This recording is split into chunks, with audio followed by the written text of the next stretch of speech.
ചിലപ്പോൾ നമുക്ക് തോന്നാറുള്ളത് ലോക്സഭാ പ്രതിപക്ഷ നേതാവ് രാഹുൽ ഗാന്ധിന്റെ കാരണല്ലേ എന്ന്.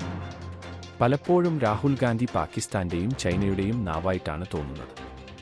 ചൈനയും പാകിസ്ഥാനും രാഹുൽ ഗാന്ധിയെ വാടകയ്ക്ക് എടുത്തിട്ടുണ്ടോ എന്ന് നഴ്സറി കുട്ടികൾ വരെ ചോദിച്ചാൽ കുറ്റം പറയാൻ പറ്റില്ല.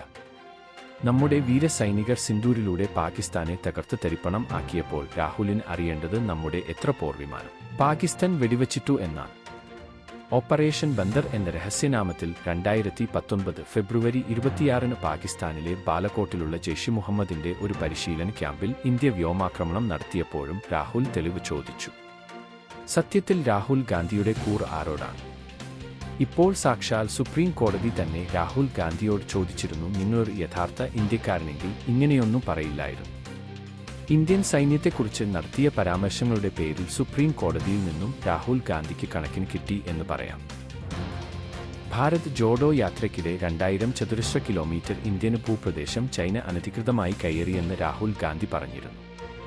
ഇത് കേന്ദ്ര സർക്കാരിന്റെ കീഴടങ്ങലാണെന്ന് അദ്ദേഹം കുറ്റപ്പെടുത്തുകയും ചെയ്തിരുന്നു. ഇന്ത്യയുടെ 2000 ചതുരശ്ര കിലോമീറ്റർ ഭൂമി ചൈന പിടിച്ചെടുത്തുവെന്ന് നിങ്ങൾ എങ്ങനെയാണ് അറിഞ്ഞത്?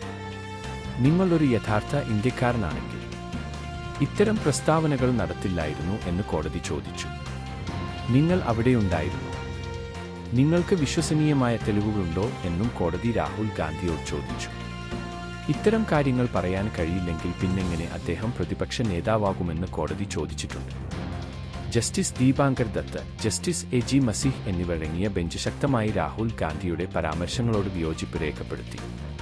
സത്യത്തിൽ കോൺഗ്രസിന്റെ പ്രധാനമന്ത്രി സ്ഥാനാർത്ഥിയായ രാഹുൽ ഗാന്ധി കോൺഗ്രസിന്റെ അന്തകനാണോ എന്ന് സംശയിക്കേണ്ടിയിരിക്കുന്നു. ഏതു രാഷ്ട്രീയ പാർട്ടി ഭാരതം ഭരിച്ചാലും നമ്മുടെ ദേശസ്നേഹത്തിന് ഒരു കുറവും വരില്ല. നമ്മുടെ വീരസൈനികരെ കുറ്റം പറയുന്നവരെ ദേശവിരുദ്ധരായിട്ടേ രാജ്യം കാണുകയുള്ളൂ. ജയ് ഭാരത്, ജയ് ജവാൻ.